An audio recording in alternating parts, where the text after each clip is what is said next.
Hi all, അസ്സലാമു അലൈക്കും. ഇന്ന് എന്താ ഉച്ചക്ക് ഉണ്ടാക്കിയാലോ നോക്കിയാലോ. ചോറ്,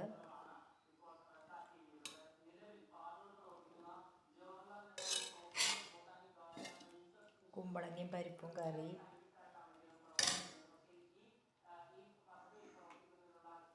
അച്ചാറ്,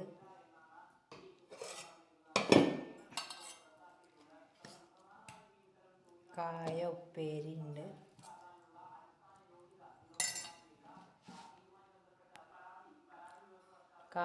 കായ ഉപ്പേരി ഉണ്ട്, പപ്പടം ഉണ്ട്, മീൻ വറുത്തത് ഉണ്ട്. ഇനി ഞാൻ കഴിക്കാത്തോട്ടെ കേട്ടോ, എൻ്റെ ചോറിലേക്ക് മീനിടാത്ത. പിന്നെ ഇതാ തൈരുണ്ട്, തൈരല്ല മോര് അരിമുളകൊക്കെ ഇട്ട മോരുണ്ട്, അരിമുളകൊക്കെ ഇട്ടതാണ്.